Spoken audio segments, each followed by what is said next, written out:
Chaos in the courtroom. That's the image America saw this week, not in marble halls with black-robed judges, but in the arena of politics, where the jury is the people and the verdict is written at the ballot box. What was supposed to be another safe Republican victory in Iowa backfired spectacularly. A deep red district, long thought untouchable, flipped blue by double digits. The gavel came down, and the shockwaves were immediate. Senator Joni Ernst announced her retirement. Town halls across the country turned hostile as Republican incumbents were shouted down by their own voters. The script the GOP had rehearsed for decades suddenly failed. The math, as the saying goes, isn't mathing.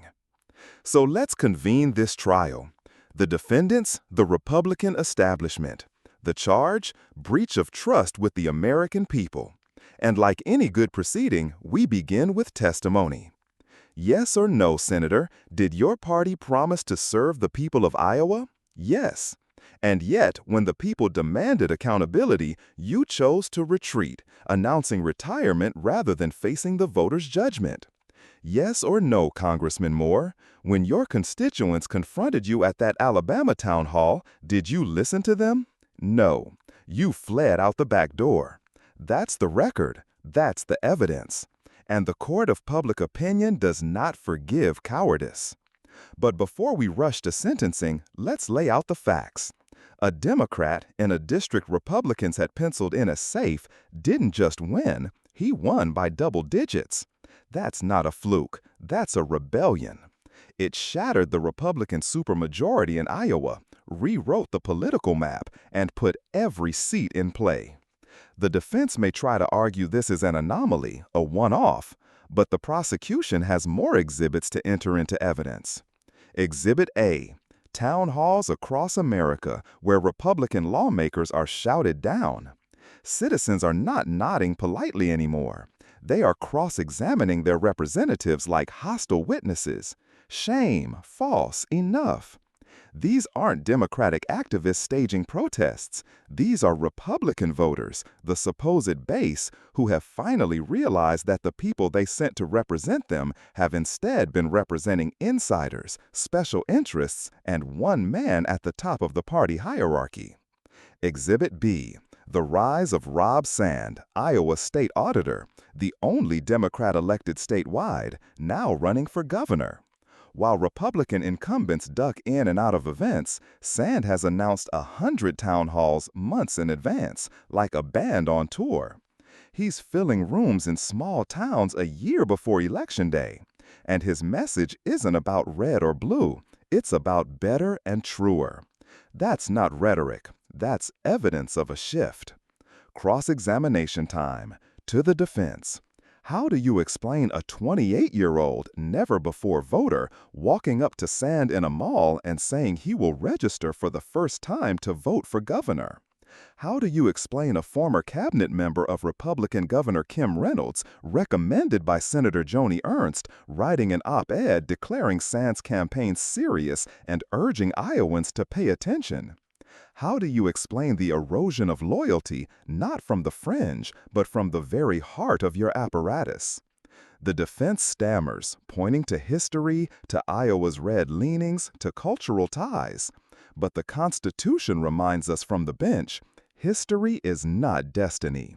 The people's consent is renewed each election, and no seat, no majority is guaranteed. Anaphora sharpens the indictment. They promised stewardship. They delivered mismanagement. They promised accountability. They delivered secrecy. They promised representation. They delivered obedience. To party leaders, to special interests, to the whims of one man, not to the people. And here comes the punchline that crystallizes the case.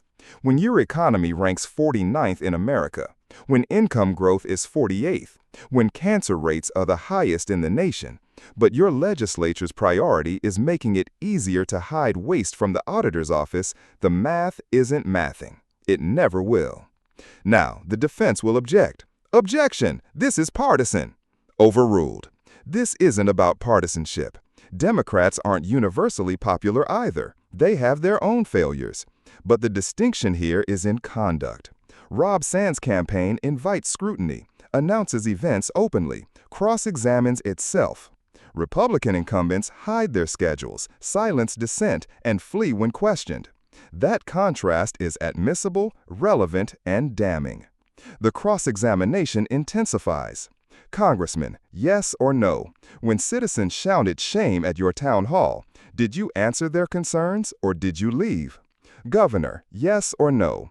When your state's cancer rates climbed, did you prioritize healthcare policy or did you pass voucher schemes and abortion bans opposed by the majority of your citizens? Senator, yes or no? When you had the chance to face voters, did you run for re-election or did you choose retirement? The answers speak louder than the rhetoric. This is where the courtroom drama peaks. Picture Adam Schiff leaning over the lectern, repeating the questions with relentless precision, refusing to let the witness wiggle free. Did you serve the people? Yes or no? Did you honor your oath? Yes or no? Did you put party above country? Yes or no? And when the answers come back evasive, the repetition drives home the verdict. The Constitution itself delivers closing remarks. It reminds us that governance is not about blind loyalty, but about fidelity to law, truth, and service. It warns that cruelty has become a feature, not a bug, of one party's brand. It asks whether America will accept that as normal, or whether the people will rise to reject it. And then the final act, the verdict. Guilty of breach of trust, guilty of prioritizing power over people, guilty of turning town halls into theaters of shame. The sentence is not prison, it is political irrelevance. The punishment is not delivered by a judge, but by the people. The ballot box is the gallows of failed ideas. But verdicts mean nothing without action. That's where the call to the jury, the public, comes in. This is your trial, your country, your future. If you are tired of the math not mathing, tired of being treated like a witness whose testimony doesn't matter, tired of being told there are only two ways to think, then it is time to render your verdict. Register, vote, demand accountability. Cross-examine your representatives until they either answer or are dismissed. Because the rule of law is not an abstract principle. It is the spine of democracy. When representatives forget that, when they believe their seat is safe, when they treat power as permanent, the Constitution itself rises to remind them. No one is above the people. No one is exempt from accountability, and no one escapes the verdict when the jury is awake. The gavel strikes. The case is closed.